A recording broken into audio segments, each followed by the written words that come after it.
Hezbollah का लगभग खात्मा हो गया है, लेकिन अब हिजबुल्लाह को शह देने वाले ईरान पर हमले की आशंका बढ़ गई है। और इस बीच बड़ी खबर भी आ रही है इसी आशंका से जुड़ी हुई। आपको बता दें, खामनेई को सुरक्षित जगह पर भेजा गया। ईरान पर बड़े हमले की आशंका के मद्देनजर ये कदम उठाया गया है। ईरान में इमरजेंसी बैठक भी चल रही है मौजूदा हालात को लेकर। प्रॉक्सी गुटों से बात कर रहा है ईरान।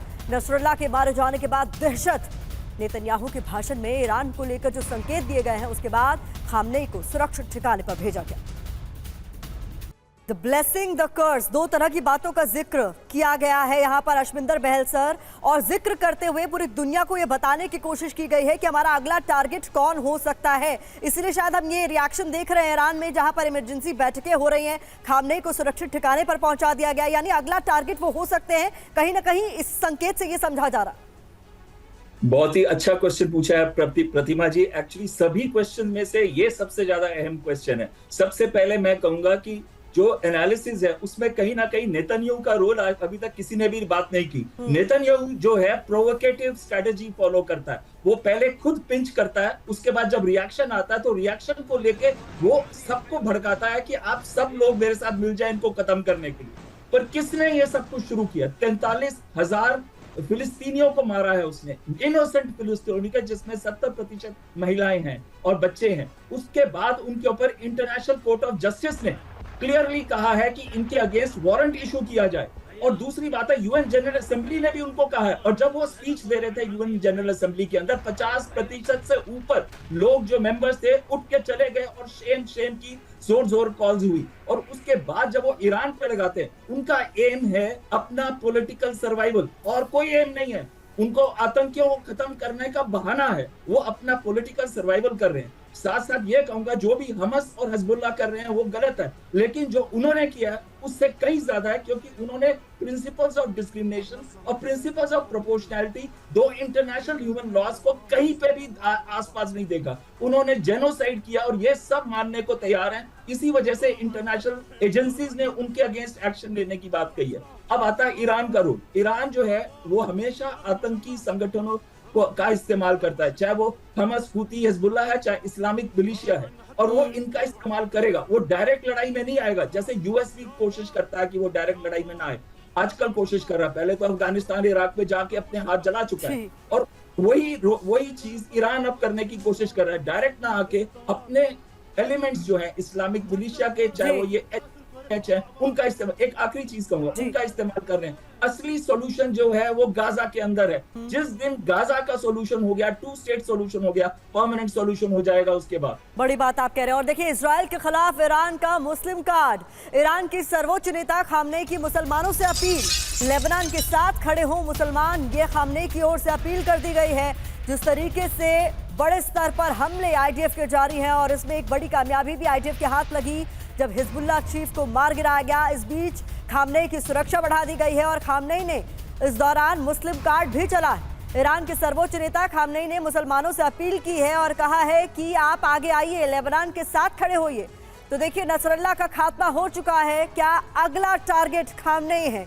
इसके संकेत कहीं ना कहीं मिल रहे हैं। मुस्लिम कार्ड इस बीच चल दिया गया है खामनेई की ओर से। मुस्लिम वर्ल्ड को कंसोलिडेट करने की कोशिश वो कर रहे हैं, लेकिन हमारे एक्सपर्ट्स का मानना है कि ये कामयाबी उनको मिलती हुई नजर नहीं आ रही है। तो ईरान की नई बारूदी चाल, इसके लिए भी डिटेल्स आपके सामने हम रख दें और फिर चर्चा करेंगे। क्या किया है इसे समझिए पहले। इजराइल के खिलाफ ओआईसी की बैठक बुलाने की मांग की है मुस्लिम देशों को एकजुट करने के लिए। इजराइल पर मुस्लिम देशों का दबाव बनाना इसका मकसद बताया जा रहा है। इसके अलावा आपको बता दें क्यों इसे नई बारूदी चाल कहा जा रहा है। जंग के वक्त मुस्लिम देशों की एकजुटता दिखाना भी इसके पीछे का एक बड़ा मकसद माना जा रहा है। सवाल क्या है? सवाल ये कि क्या ईरान की चाल में फंसेंगे मुस्लिम देश? क्या वाकई जिस तरीके की अपील खामनेई की ओर से की जा रही है उसका कोई असर होगा? क्या इजराइल के खिलाफ एकजुट होंगे मुस्लिम देश? ये सबसे बड़ा सवाल है। इसको लेकर, मौजूदा हालात को लेकर जो हम पूछ रहे हैं, जिस पर एक्सपर्ट्स की भी हम राय लेने की कोशिश कर रहे हैं। क्या किया है ये हमने आपको बता दिया, मकसद क्या है और सवाल क्या उठ खड़ा होता है वो भी हमने आपके सामने रखा। प्रोफेसर राजन, आपका मैं रुख करना चाहूंगी। अभी जो मौजूदा हालात इस पूरे रीजन में बने हुए हैं, इस दौरान कंसोलिडेट करने की कोशिश खामनेई की तरफ से की जा रही है, जबकि बोला जा रहा है कि खामनेई खुद अगला टारगेट हो सकते हैं, और अपने एक्शंस को जायज ठहराने की कोशिश जिस तरीके से नेतन्याहू ने की है, ये बताकर कि जो उन्होंने किया है वो टेररिज्म के खिलाफ एक बड़ा एक्शन है और दुनिया भर में उसको समर्थन मिलना चाहिए, क्योंकि ये आतंकवाद के खिलाफ लड़ाई है जो इजराइल लड़ रहा है।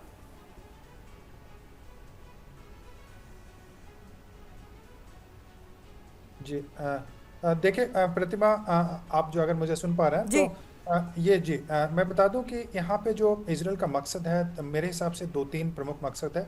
पहला तो जो आपने दिखाया कि यूनाइटेड नेशन में जो उन्होंने स्पीच दिया था, बिन नेतन्याहू इजराइल के जो प्राइम मिनिस्टर हैं, उसमें उन्होंने सीधा बोला कि ईरान जो है पूरे वर्ल्ड के लिए थ्रेट है। इसका क्या मतलब निकाला जा रहा है? इसका मतलब यह निकाला जा रहा है एक्सपर्ट्स के द्वारा कि उनका टारगेट अब सीधा ईरान है। अब सवाल यह उठता है कि क्या वो ईरान पे सीधा हमला करेंगे, और ऐसा करने की कोशिश, इस जो पूरे वार को, जो सीज फायर को नहीं मान रहे हैं और एस्केलेट करने की कोशिश कर रहे हैं, वो क्यों कर रहे हैं? क्योंकि जो नेतन्याहू की स्ट्रेटजी है उसमें दो तीन है। एक तो उनका इंटरनल सर्वाइवल है, और दूसरा है कि वो हिजबुल्लाह को और हमास को पूरी तरह से डेसिमेट कर पाए, जो कि संभव नहीं है। और तीसरा यह है कि इसमें किसी न किसी तरीके से ईरान को इन्वॉल्व किया जाए, क्योंकि आप देख रहे हैं कि जिस ढंग से ईरान की एक के बाद एक बेइज्जती हुई है। पहले ईरान के अंदर में जाके वहाँ पे उसको हानिया को मारा गया, उसके बाद आपने देखा कि अभी नसरल्ला को भी वहाँ पे, और नसरल्ला आप जान रहे हैं कि शिया समुदाय से आते हैं, तो वहाँ पे शिया सुन्नी का जो डिवीजन है वह भी काम नहीं करता है। तो वहाँ पे टारगेट उनका यह है कि ईरान को किसी न किसी तरीके से इस युद्ध में शामिल किया जाए और ईरान के न्यूक्लियर पे उनको अटैक करने का एक प्रीटेक्स्ट, एक बैकग्राउंड बनाया जाए, और जिसमें कि ईरान अगर फिर अटैक करता है, रिटेलिएट करता है, तो उसमें अमेरिका सीधा इन्वॉल्व हो जाएगा। और अमेरिका और ईरान को भिड़ाने की इनकी स्ट्रेटजी है, और उसमें कहाँ तक सक्सेस, क्योंकि आप देख रहे हैं कि अमेरिका और फ्रांस कोशिश यह कर रहा है कि कोई 3 वीक सीज फायर की बात कर रहा है, किसी न किसी तरीके से इसको रोकने की कोशिश कर रहा है। लेकिन इस जो इजराइल की पॉलिसी है नेतन्याहू की, उसको किस ढंग से आगे बढ़ाया जाए जिसमें कि अमेरिका को सीधा इसमें इन्वॉल्व किया जाए। मैं यह भी बता दूं कि आप जानते हैं कि साउथ लेबनान का जो क्षेत्र है वो 2000 तक, 18 साल तक लगभग वो इजराइल के कब्जे में था, और 2000 से उनको वहां पे निकलना पड़ा था, क्योंकि वो लेबनान से वहां पे जो युद्ध चल रहा था, प्रॉक्सी वार, उसमें हारने लगे थे।